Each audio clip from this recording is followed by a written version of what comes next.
Well, we're here, and it's been an interesting 2 weeks in comics.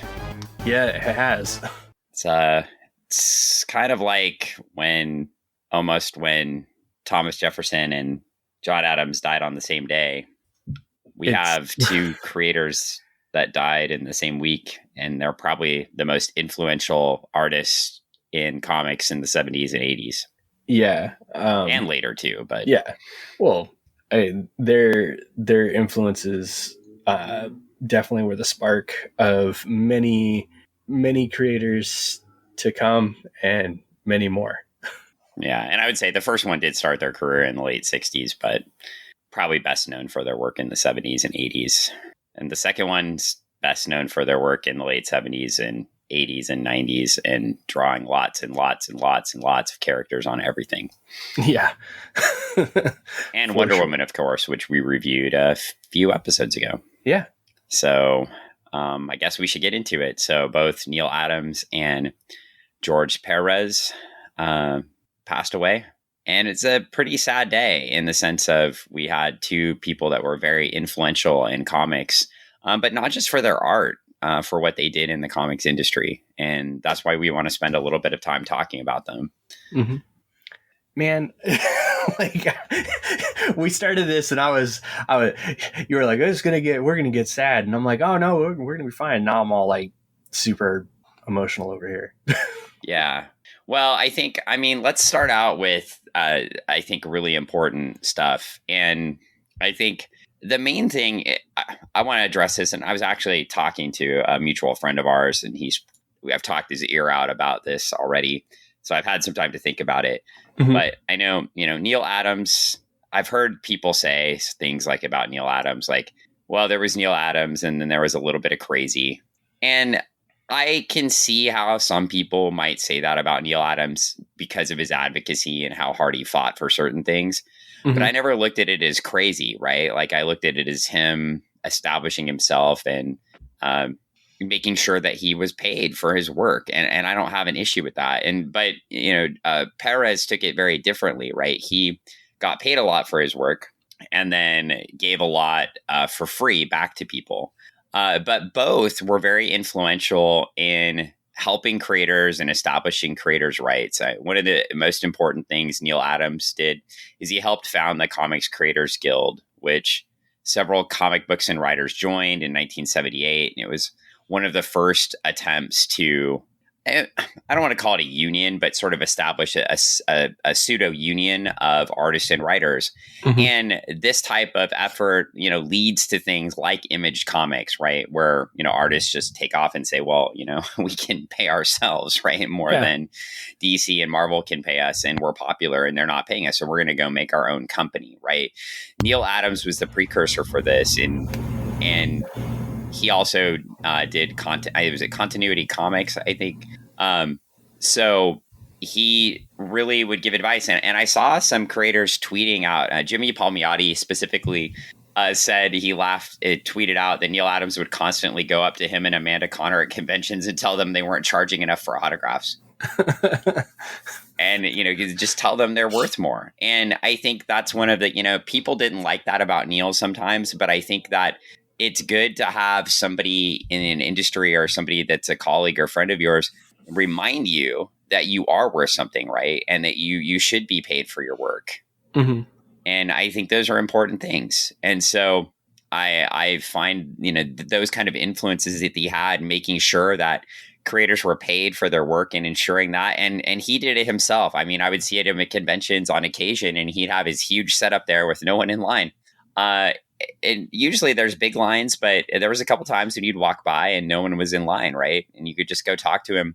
And he would talk to you, right? He wasn't going to sign anything unless you paid for it, but he was happy to sit and talk to you about comics. Yeah. And I did that a couple of times. I also got a bunch of stuff signed from him and paid for it. And so, I'll talk about some of those conversations later, but he would just show up. And I think, different, right? And I realized why other artists and writers didn't necessarily follow that model, but I always appreciated his genuineness in his conversations and the fact that he would actually, value himself enough to say, hey, This is what I'm worth. This is what I think I'm valued at, and this is what you should pay me to do if I'm going to do something for you. Otherwise, I'm happy to talk to you. I'm happy to engage with you. But, if you want the autograph on this hard work that I did, then you're going to pay for it. Never had a problem with that. And it makes sense. I mean, from a creator standpoint, that like if you put the time and effort in to do those things, like and definitely coming from the time frame in which he did, there was a lot of things that didn't happen for creators with their work, and the feeling of wanting to get that worth, that being paid for that thing that you did is definitely like, I can understand that. Well, I think also, when you look at Neil Adams' origination in comics, coming back in the 60s, where he's seeing, very famous authors, right, writers and artists that worked forever in the industry that just weren't paid, right? He's in the middle of Siegel and Schuster basically being alienated by DC Comics, even up through like the movie, right? And if you'll notice, he does the Creators Guild in 1978, right after Siegel and Schuster weren't paid for the Superman movie. Mm-hmm.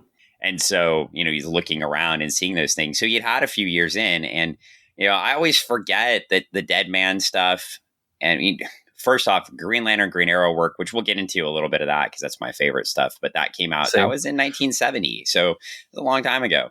But like the Dead Man work, the beautiful covers there, and the beautiful art inside, that was in the late 60s. So Neil Adams, was drawing for a long time. He didn't come around. He even did some X-Men covers for Marvel and a little bit of Fantastic Four stuff. And he did a lot of cover work before he caught on as a mainstream artist in books too. I've got an Adventure Comics Legion cover signed by Neil Adams. And you don't think of like Neil Adams as a late 60s cover artist, right? But you can just imagine, I mean, obviously Kurt Swan is Kurt Swan. Right. But, what do you think? It probably upped his game, right? Neil Adams draws this cover, and then Kurt Swan's got to draw the interiors, right? After looking at these covers. Going, wow, okay, this is this is the act I have to follow. Oh man. Yeah. Just like it keeps you on your game. Right. Definitely. And I think one of the best things, I'm looking at a Strange Adventures 207 cover right now. And of course you have the famous Green Lantern and Green Arrow 76 with Green Arrow shooting the lantern. You also have the 2 drug issues, right? Yeah. But one of the best things about Neil Adams' art are really these, they're most photorealistic faces he draws. Like when you see people in the art, he doesn't draw everybody as a comic book character, right? He draws them as real people. And so when he did Batman, when he did the Green Lantern, Green Arrow run, when he's drawing these people looking at, one of my favorites is the cover, one of the the famous Dead Man cover. I mean, it's everywhere. You could just look it up, where Dead Man, the acrobat is dead, but then the body is floating up and the body looks in anguish, right? And so many of the ghosts, right, you see in mythos, like they're happy to escape the body, right? Yeah. Or whatever, or they're leaving, or they're confused. But he's looking down in anguish, like why the fuck am I leaving right now, right? Sorry for the cussing, but it's fantastic. It was unnecessary swearing, but it looks so fantastic because you see the anguish on his face as he's leaving the body, and it's one of those moments in comics. It's iconic, and that image still lives to now, right? That Dead Man work holds up to now, and the art holds up. And of course, the Green Lantern, Green Arrow comic. He also introduced John Stewart with Denny O'Neil.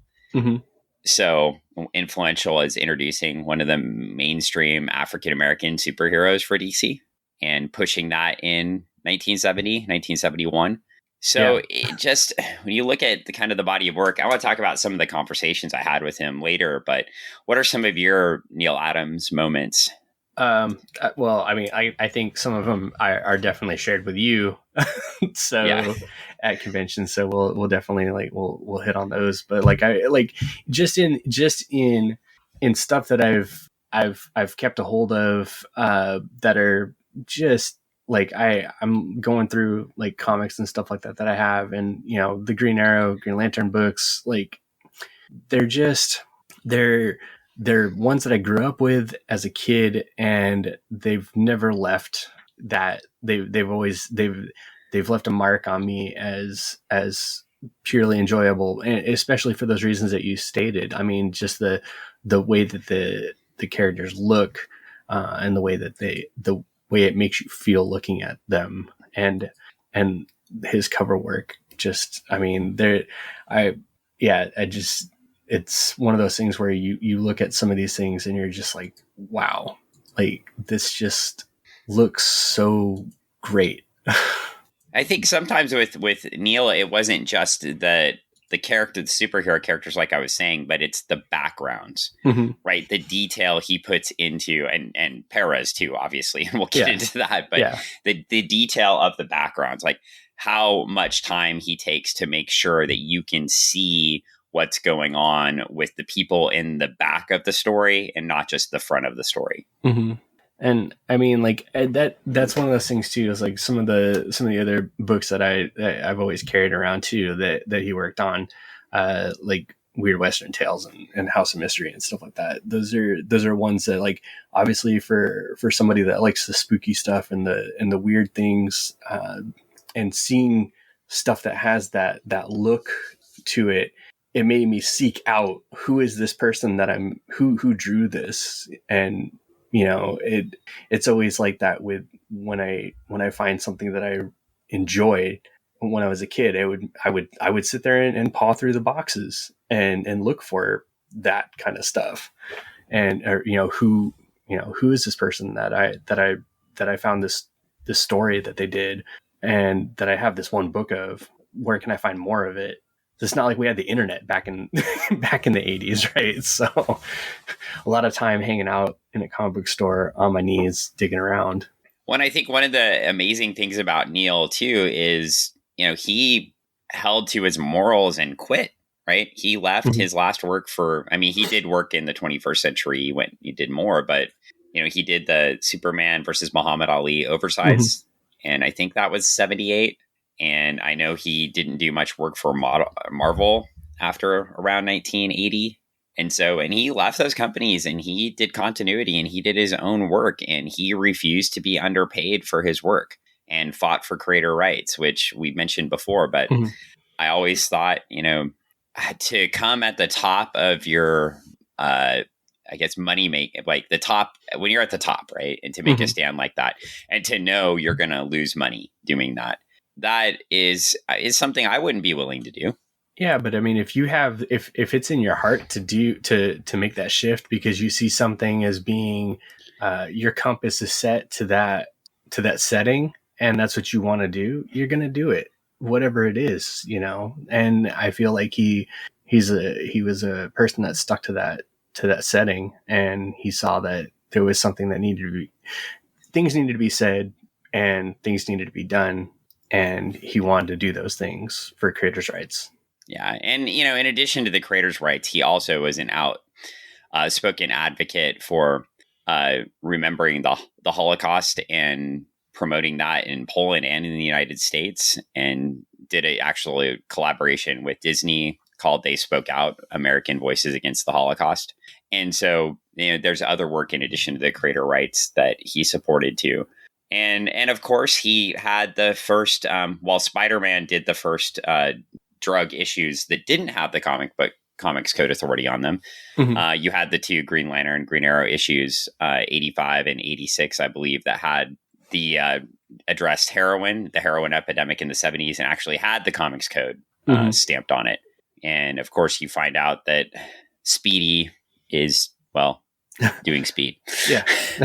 And so I'm stumbling a lot because this is the part where I'm getting sad. But these are, issues. When I was teaching at university, I always had students read as part of a pop culture class, right? Because they're an influential part of the run. But O'Neill and Adams in the early 70s took on issues like drugs, climate change, Native American rights. and put them in comics. And this run of comics, it was kind of interesting. The Green Lantern era was fading out. We talked about that way back when we were talking about Guy Gardner and the introduction of John Stewart. Mm-hmm. But the Green Lantern comic, it had the beautiful Gil Kane art for a long time, but they got tired of watching the space cop fight Star Sapphire over and over again. And if you've seen any Green Lantern movies, you know the villains aren't so great. Ryan Reynolds will probably attest to that. And so they put Green Lantern and they just gave him Green Arrow, and Denny O'Neil got to create with Neil Adams, and they created these stories. And then they got to do Batman. Yeah. And moved Batman into a penthouse, right? Changed it up. I mean, but made him more a part of the city, tried to make the character like more in touch. And also that the Green Arrow losing his money, right, was that was a creation. And that has held on through all of the mythos. Every time they recreate that character, including an Arrow, including recent launches of the comic book, Green Arrow starts out rich and then he becomes poor. Sometimes he becomes rich again, but that mythos holds on, and it gave Green Arrow, honestly, without Neil Adams and Denny O'Neil, Green Arrow's character is dead in like 1970. What's interesting too about that whole entire type of that arc, like you said, holding true. My mom and I, when we watched the Arrow, she was like, "It's just like I remembered," and she was talking about the comics that she read, because she indeed did read these comics, and these were things that her and her brothers read when they were kids, right? So it was definitely one of those things where, like, by the time I got my hands on these books and was reading them, it was like, you know, they were, my folks were just like, "Oh yeah, you're finally reading this. That's good." You know, and when we sat down and watched the show, she was like, "Oh yeah, no, this is totally," and she was talking through the plot as to what connected to and what was similar and what wasn't, right? Yep.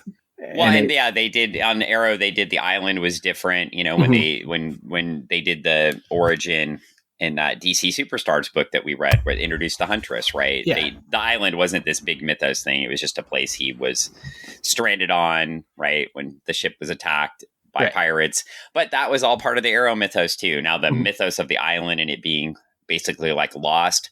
Yeah, that was more a part of the show, right? Yeah. But the that origin stuck around with the character for a long time. Yeah. And you're kind of looking at how they built him. You know, he needed that sort of origin. Otherwise, the character that was a retro boot, but he needed that sort of origin to match what O'Neil and Adams created, right? Yeah. They couldn't continue look like, oh, he just grew up like Batman and started making toys, right? Right.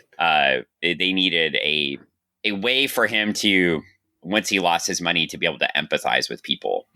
And his struggle allowed him to empathize with people more than other heroes. And the way they wrote the stories, you had Green Lantern, who's basically the conservative in the story, who thinks, which is weird, I'm going to say the conservative in the story, who thinks the government can fix everything. Right. But he's a cop, right? He uses that space cop mentality.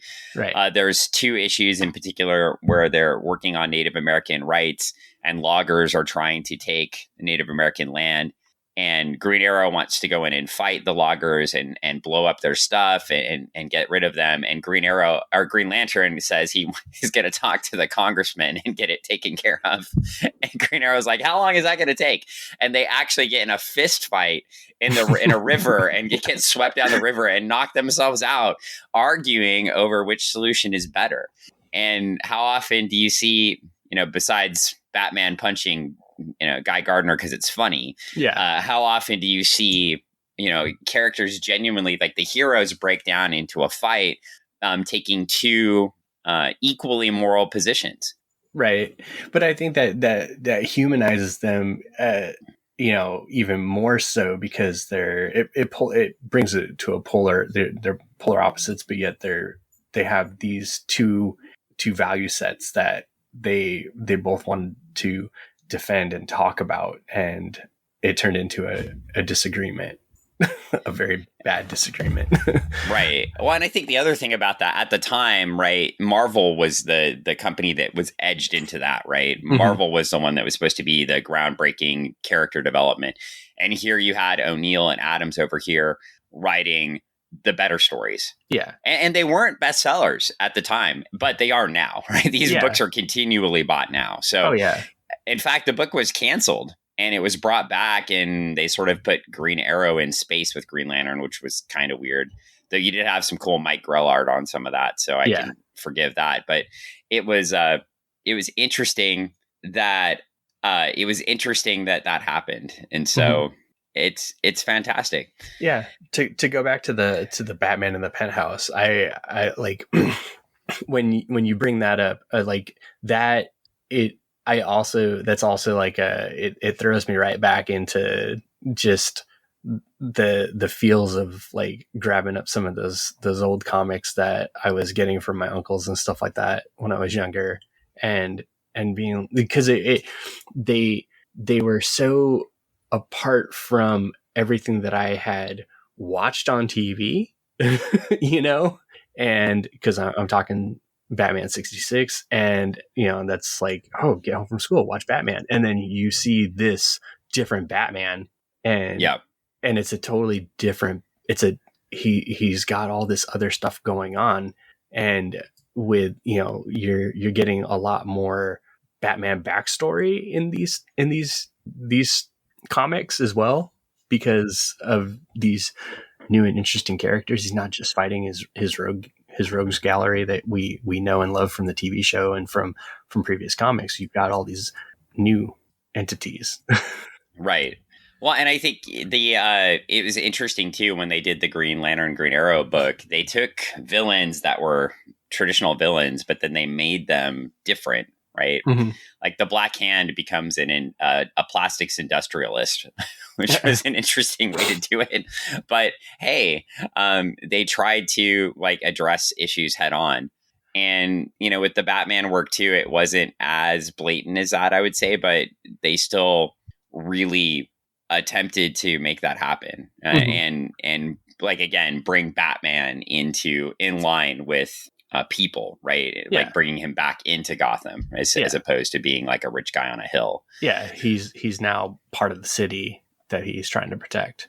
And I love the Batman. Well, I shouldn't say love, but I like the Batman mythos in the sense that, I have the Batcave because that's what we saw on TV as kids, right? And they drive to the Batcave and they live in the giant house. But it does seem unrealistic in the sense of, why would this rich guy continue to go out and fight at night in this dingy city unless there was some sort of connection?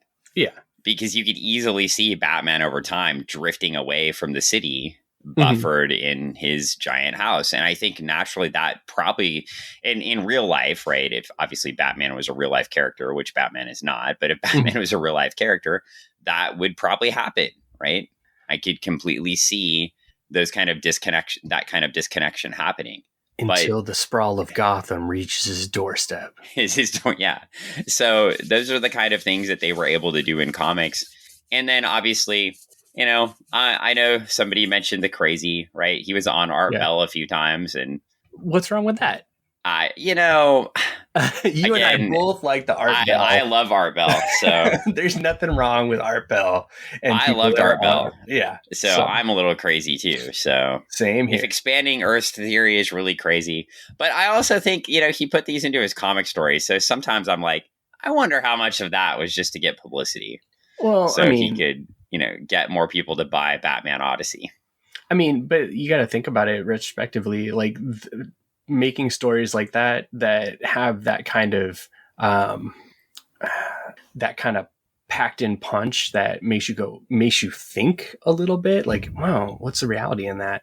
Or how far off is that? Is that really outside of the realm of reality? I mean, take a look at everything that we ingest or digest currently, that we escape into TV shows and current media. A lot of that is essentially very similar. So, I mean, time frame wise, I mean, he was ahead of his time, man. Yeah. Well, he's just a fascinating guy. I mean, that's just what it comes down to. Yeah, definitely. But, I think the big contributions to me are the realism in comics, advocacy in comics for social causes that were important, and advocacy for creators, making sure that creators knew their worth and that they should be valued for it. And I think, of the memories of Neil Adams, that would be it. And of course, talking to Neil Adams at a convention, I this is one, I think, to bring up. We were in Seattle at Emerald City, and I was excited to see Neil Adams. I was kind of, but amazingly wasn't gushing as much as you would think I would be. But I was a little bit starstruck. Yeah. And I brought my comic book up, and I'm like, "Hey, it was an Adventure Comics cover," and I was like, "Mr. Adams, would you sign this?" And I said, I just kind of joked over. I said, "Would you do it for free if it was something unique?" And he goes. And he totally no-sold me. He looked at it and goes, "Oh, I've signed 10 of these today." And I'm like, "No, you haven't. Most people don't know you did these covers." And he laughed at me. But, I paid him, signed it, got a couple of other things from him. And then we started talking. But he's like, "But this was me." And so, yeah. And I was like, "Yeah, I teach a little bit on the history of comics and study it a little bit and do it." He's like, "Really?" And so we talked for 25 minutes, and there's this line of people. And I'm like, "Mr. Adams, should I move so the line can move?" He's like, "No, I don't want to talk to them. I want to talk to you." And we just kept talking about the history of comics. And of course, he was excited at the time. He's really promoting his Batman Odyssey book. But yeah, besides that, we just dug into the history of comics and how they had evolved. And we really spent a lot of time talking about storytelling and the effectiveness of incorporating human issues into your stories. And not making it just a soap opera of heroes, but really digging in and giving people something to care about and grab onto, and even shocking the reader in the sense of making things different. Right. I'm just like, I'm over here nodding my head because I literally remember all of this because I was there. Yeah. And it was, I'm not gonna, for the listener out there, I was the guy awkwardly looking at the line going, "Oh my God, yeah, we're holding up all these people." But at the same time, it was like freaking amazing. I mean, like I don't know. I mean, like it was awesome. Yeah. And how often do you get to spend time just engaging somebody in their craft, but something you care about so much and understand? And I think that's, he was just that way. Like, he just didn't care if everybody was waiting in line. He was going to do what he wanted to. And I think his career reflects a lot of that too. And again, some people didn't like that about him, but I have a lot of respect for somebody that chooses to do what they want to. Right. Same here. I was gobsmacked at the time too, because like he turned and asked me a question, and I was like, I was not prepared. I did not prepare for the test. Like he was like, so what do you like of my stuff? And I was like, I mean, like, and like the Green Lantern, Green Arrow, Speedy cover, bar none. Like that is like, and I was like, that one. Like I like words didn't want to come out of my mouth. I just pointed. He's like, "Okay, very nice." Yeah. Like, just and then we went right back to talking. Right. Like usually I'm not at a loss for words for anything, but I'm like, he's actually talking to me. This is words. I can't do it. I can't. Well, it was the opposite. Usually I'm the one that gets starstruck with the creators, right? But you're there at the shows with them. And so you see them all the time. Like, him and Jim Steranko are contemporaries, but you can see Steranko and be fine. Yeah. You get a little starstruck, but you've been at enough cons with Steranko that you can talk to him, and you actually tabled next to him, right? Yeah. And I've joked with him about, like, just, hey, nice sunglasses. Yeah.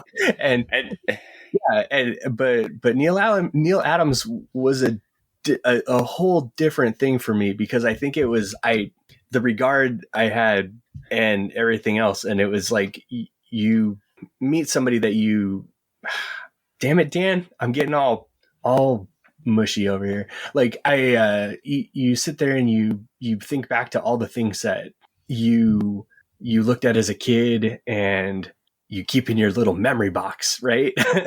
Yeah. And definitely one of those people that is in there. Yeah. And I think I felt that way. Like, I mean, like I'm all like this right now. And this is exactly how I was when I met him. So like, I was like, so anyways. Well, should we get to the person we didn't get to see as much because they were on the East Coast? Yes, we should. We should. And of course, George Perez too. He came to prominence. Hopefully, most of our listeners, our one listener, will know this, but penciling the Avengers for Marvel, and then came over to DC with Marv Wolfman, and of course, obviously famous for drawing the Avengers, but also famous for penciling DC's two best-selling books of the 1980s. First was New Teen Titans that he did with Marv Wolfman, and then of course Crisis on Infinite Earths. Never and heard then of of it. course you never heard of it, and Yeah, of course he relaunched Wonder Woman as well. Did we read that we've reviewed? We've read a few issues there. But such like honestly, like that whole entire run is so good. Oh my god. Sorry. Yeah, well, and and he's more known as an artist, but yeah, he wrote those stories too. I was listening to I know y'all are going to be shocked, and I know I mentioned before, I listen to a Legion podcast weekly. Yeah, I know. Everybody's shocked by this. And they're on like 600 episodes, some ridiculous amount of episodes. But they were mentioning that on the host was mentioning that his kids learned about the Greek gods because of George Perez's Wonder Woman book. That's awesome. And I thought it was funny because you and I kept messing up we kept messing up the names and everything. Right. And I kept joking about like, yeah, I can't ever get this right. And you were teasing me a little bit. And I was like, yeah, if I had just read this, I would have known who they were. Oh man. It was hard for us because that is not in our wheelhouse of knowledge, but. And it was hard too, because we were doing those right as, Neil Adams, obviously 80, but a shock. Nobody knew. Mm-hmm. And so, but George had been in hospice, right? And that was around the time we were reviewing. His eyesight had gone, and then he was going to hospice. But then he came out of hospice and got to come home and see a whole bunch of people. And of course, then died on May 6th. So, different. Like his death was expected, where it wasn't expected for Neil. But, George also, 13 years younger. Yeah. But did a lot. And I was lucky because when right before he went into hospice or during, but Marvel and DC finally agreed to republish the Avengers Justice League of America book. And they gave all the donations to Heroes Initiative in his honor. And so maybe we should talk a little bit about, obviously we can talk about, did you actually meet him? I did not. Yeah. I did not. It's one of the missed opportunities. When he just did a lot on the East Coast, right? So it wasn't necessarily convenient for us to go see him. He went to like Dragon Con a lot and a lot of in New York. And obviously I'm sure he went to San Diego, but you've been to San Diego a few times. I have not. And so, like I said, missed opportunities. It's one of those things too, where if I'm going to say this for anyone listening, if you see somebody is going to be at a place that you want to meet and you have the time, take the time to do it, because tomorrow is never promised. Yeah. Well, and it's interesting because he did Titans, but everybody always wanted him to do Legion. That was a Legion fan. And so he finally did a Legion of Three Worlds book because he got to draw Legion from 3 different universes, which means he got to take the cast of the team with the most characters in it in all of comics. And then he got to draw 3 universes worth of those characters in the same book. And It is insanely fantastic. And of course, he's had a lot of influence. And Neil had a lot of influence on writers, writers and artists as well. And George Perez has had tons of influence on folks that came after him as well. Mm-hmm. And I think you look back, some of his early stuff at Marvel is just fascinating. Some of the things they had him doing that doesn't fit with what you would think. Like he did Deadly Hands of Kung Fu. You're like, what? What? It's like, and obviously the Avengers. But his, once he got out of those, I know the Wonder Woman stuff is great, but obviously I think he's best known for team books and Crisis and drawing all these characters together. Yeah, definitely. What was your? I know we've read the Wonder Woman stuff, but I know that's not necessarily your favorite. What's your favorite? I think Teen Titans is definitely one of those ones where you throw me one of those books and I just thoroughly enjoy it for all the things that are great about it. And even as we've covered some of the not so great ones, I thoroughly enjoy those too, just because I find the fun in them. They're fun. So, well, poor Barreto. We covered the ones Barreto drew. Yeah, with Danny Chase. But that's okay though, right? But Barreto, tried to model after Perez, right? So yeah, and there's a lot of folks that did it. I think obviously too, you forget how much he did later, right? Working with Kurt Busiek and other folks. And I know we got to talk about Perez before. But the new Teen Titan stuff, I mean, for me, that was in the wheelhouse when I was a kid, right? So it's easy for me to appreciate that and remember it. And I had a few of those books and then I would read them like over and over again. Obviously, I had my Legion stuff. And so I had some other great artists like to look up to, but Perez's stuff and then Crisis, right? I mean, I've had that huge Crisis poster on my wall forever, as you're aware. Yeah. That he drew. And then, of course, in the poster, they had, what is wrong with my brain? Alex Ross paint over it. So, I mean, it's beautiful. But the Perez layouts, like Crisis doesn't happen. And without that, and of course, DC has done Crisis after Crisis after Crisis after Crisis since then. And it's interesting because I think at the time of Crisis, Marv Wolfman, in a lot of ways, was seemed burnt out as a writer to me, right? He'd been doing Teen Titans forever, and then Crisis. I don't know that it's the greatest story from a written standpoint, but how could you not read it for the art? Yeah, I mean the art. It's just there are characters everywhere. And I'm looking again at that first cover, and so many characters from a different place. Like Blue Beetle shows up randomly at the top of the cover. Dawn Star's in the cover, right? Characters, and then Firestorm sort of hanging down at the bottom, and it's just you've got, and then the Golden Age Superman is there with the gray hair, which is always a nice touch, right, to distinguish him from the modern Superman, and it's just fantastic. And one of the interesting things, and I don't know if this is true sometimes, because, I look at covers and I see that they're not. But one of the rumors for him is that he would often, if he had too many characters to draw on a page, he'd just draw them in alphabetic order. Really? Interesting. Which I think is fantastic. Okay. That's kind of cool. Well, and if I'm sort of looking at it here, it doesn't look like an alphabetical order. I can't even justify it. But it's kind of, though, if you look at the cover of Crisis, he sort of takes alphabetically some early heroes early in the alphabet, like Blue Beetle, Aryan, Dawnstar, Cyborg, and Firestorm are on the front part. So maybe it does hold up, and Superman's over off in the corner. But yeah, that's kind of funny to me. I think when you look at the work too and the influence of it, the other piece of it is you have to look at the influence, obviously, that he had on others like Phil Jimenez, right? Patty Jenkins obviously used his Wonder Woman work for the latest Wonder Woman movie.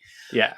Even though I don't know that was my favorite movie, so maybe she should have paid attention to the source material a little bit closer. But boy, am I taking shots in a tribute show? I know. Wow. You're looking at, and that DC Comics Presents with the preview of the Teen Titans is one of the most valuable Bronze Age / Modern Age comics out there. Mm-hmm. Yeah. And one of the hardest to find because it was just a preview sitting there in DC Comics Presents, right? And then they show up in their series. So it's the new Teen Titans first appearance. You also get the first appearance of Nightwing in there. And one of the most controversial storylines, which was the storyline with Terra, right? Very controversial now. Yes. So interesting, but put his work into a lot of stuff. Of course, and only Perez he was the only right artist to draw Justice League versus the Avengers, right? There's just no one else. I mean, you got multiple characters, big teams. You got to. He's the choice. Disappeared on me. Yep. So sorry about that. Yeah, I'm just thinking. I'm just thinking. Yeah, it's just when you're looking at the work, and then I think the other piece is he did do some work for CrossGen. I don't know if you're aware of that. Obviously, CrossGen didn't last long. I was gonna bring that up because for a while I had a CrossGen display, book display, like cardboard book display setup for their comics and stuff like that for a long time. And over several moves, it's one of those things that just did not make it. I wanted to put it in the store, but also it did not fit in what we do. So so it sadly it did not live with us anymore. It does not live with us anymore. But it's interesting because I do have some cross-gen books in the old collection. Yeah, I just think, and so, much like Neil Adams, he went on and worked for CrossGen in the early 2000s and tried to make that creator-owned imprint work. And it didn't end up working, but he did try for it. Unfortunately, they didn't last long. It's only 8 issues for them before they went bankrupt. But, it was a try. I think the other really cool pieces that he would do is he would constantly draw for Hero Initiative and supported them. And if you're not familiar with Hero Initiative, they collect money to help writers and artists who have fallen on hard times. That is a good thing because I mean, like we were talking about before. I mean, this being in this career path, it is a lot of work for not like there's no 100% guarantees on everything either. So it's a hustle there. So having something like that to be there to help out is a good thing. And I know you're going to be shocked to find this out, but I'm looking at the Hero Initiative Lifetime Achievement Award winners, and their 2006, their first 2 winners were George Perez and John Romita Sr., and in 2009, Neil Adams was the winner of the award, which should not shock you at all. It does, and it doesn't. No. It's not. And then they also, they have humanitarian award winners of the year as well. And I think it's interesting. Both of those folks, I know Paul Levitz was highly respected both, but also helped DC move toward creator rights as an executive. And he's also honored as a humanitarian of the year by the organization. So it's interesting to see these names that keep popping up that fit together as great people. Other people on that Hero Initiative list, by the way, that you might be familiar with, a few people that are famous: Joe Kubert, Nick Cardy, Walt Simonson. Mm-hmm. So I know how much you respect Walt Simonson, so I just wanted to toss that out there. Good. Anyway, I have to say, George, his shirts, I will say you and him shop at the same store. That's why you like them. I take a lot of I take style point tips from the man because then you would shave your head. Well, I did. I have in the past for comics multiple times. For many of the Kickstarters that I do, let my hair grow really long and then I get rid of all the hair. But the shirts, I love the shirts that he wears and wore because they're so bright and colorful, and it just seems like that. I mean, they're great. Pretty fantastic. Yeah, they're pretty fantastic. Just pretty fantastic. Pretty fantastic. He knew how to stand out in a crowd. Yeah. He didn't wear the old man tie shirts like Neil Adams. No.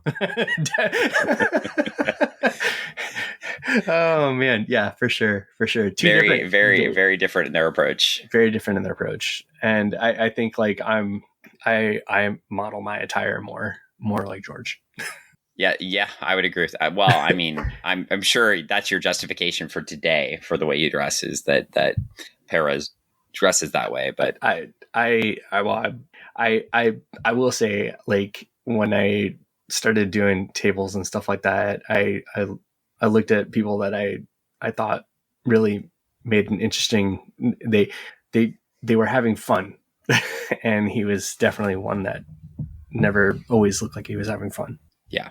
Well, I think we spent some time talking about two amazing artists. I think we spent a little bit more time on Neil, but I think when we talk about Perez, like I don't know what else I can say about the man that would do him justice, in the sense that he did so much justice for the industry and for himself, right? His work and his dedication to the industry and his work on the Hero Initiative, stands on its own. Yeah, it stands on its own. And then again, like just the influence that he had on the community and on creators in the past, present, and in the future, the legacy will live on. So that's for now, our tribute episode to Neil Adams and George Perez.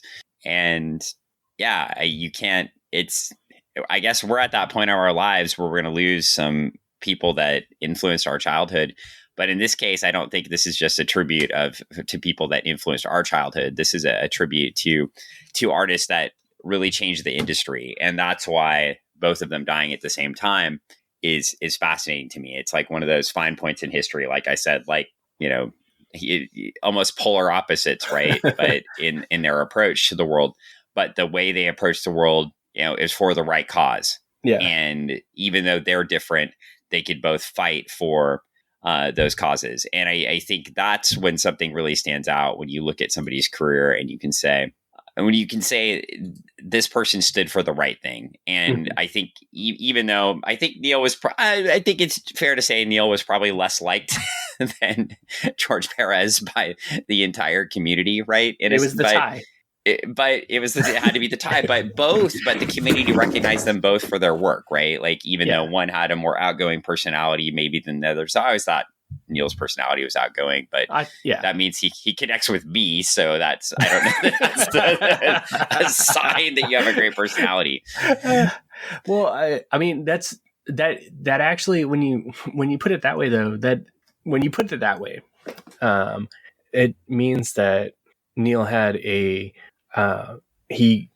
could see that he was talking to somebody that wanted to actually have a conversation and wanted to engage, and he was willing to have that engagement, and needing to, knowing that this is important. And I think that should go without saying, that's an amazing thing when somebody behind the table can take that kind of time and do that. And instead of, trying to continue the line and hustle for the next dollar, that's that, I mean, time is money, and it's one of those things where he's willing to take that time to spend with you. And that's a really good thing, man. Especially for somebody who's always made fun of for hustling for a dollar, right? Where he would stand there and let that line build up while he engaged in that piece he wanted. And even though we never met George Perez, I've seen numerous tweets and heard stories over the last few days, last week or so, that it really illustrates other people saw him at cons, saw him drawing for the Heroes Initiative, always engaging people happily. Walking down the street, people would yell at him and he'd yell back, just being very open with his time. And even reading the stories, and of course, a lot of coverage was happening as after he came back from hospice, and all these folks even though he's dying, he welcomes these folks into his house to see them one more time. Right.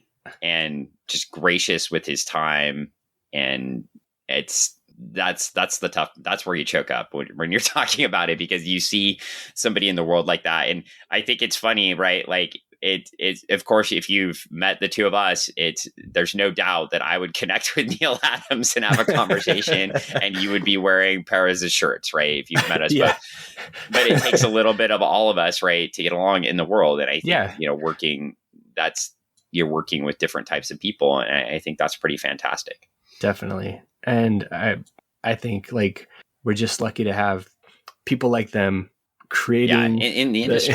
in the industry and creating the tapestry that gave us so much.